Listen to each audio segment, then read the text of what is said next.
সেই ভয়াবহতার কাছ থেকে আমাদেরকে আবার উদ্ধার করেছেন। আমাদের শিক্ষার্থীদেরকে এই নৃশংস হত্যাযজ্ঞ, এই ধ্বংসযজ্ঞ সেখান থেকে উদ্ধার করে আজকে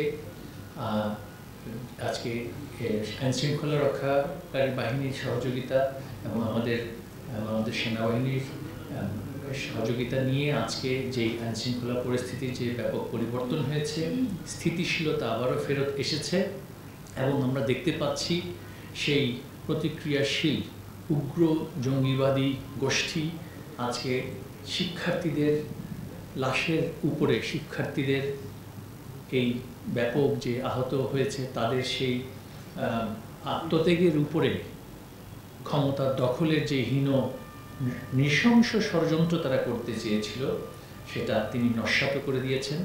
আমরা তাকে ধন্যবাদ জানাচ্ছি বিশেষ করে।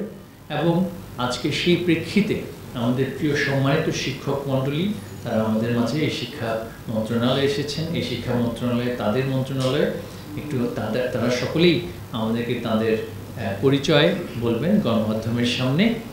আমি আমার পক্ষ থেকে এখানেই সমাপ্ত করছি। আমাদের আলোচনার পরে আর কোনো ব্রিফিং থাকবে না, কারণ এইখানেই আমাদের নানান বিষয় থাকবে, সেগুলো পরবর্তীতে সিদ্ধান্ত নিতে হবে শিক্ষক মণ্ডলীর সাথে কথা বলে এবং মুন্সিজনদের সাথে কথা বলে, এবং আমাদের অর্থ মন্ত্রণালয় এখানে যেহেতু সংশ্লিষ্ট, তাই আমার পক্ষ থেকে এটাই হচ্ছে সর্বশেষ আমার মন্তব্য। এই মুহূর্তে এই পরিস্থিতি তো নেই।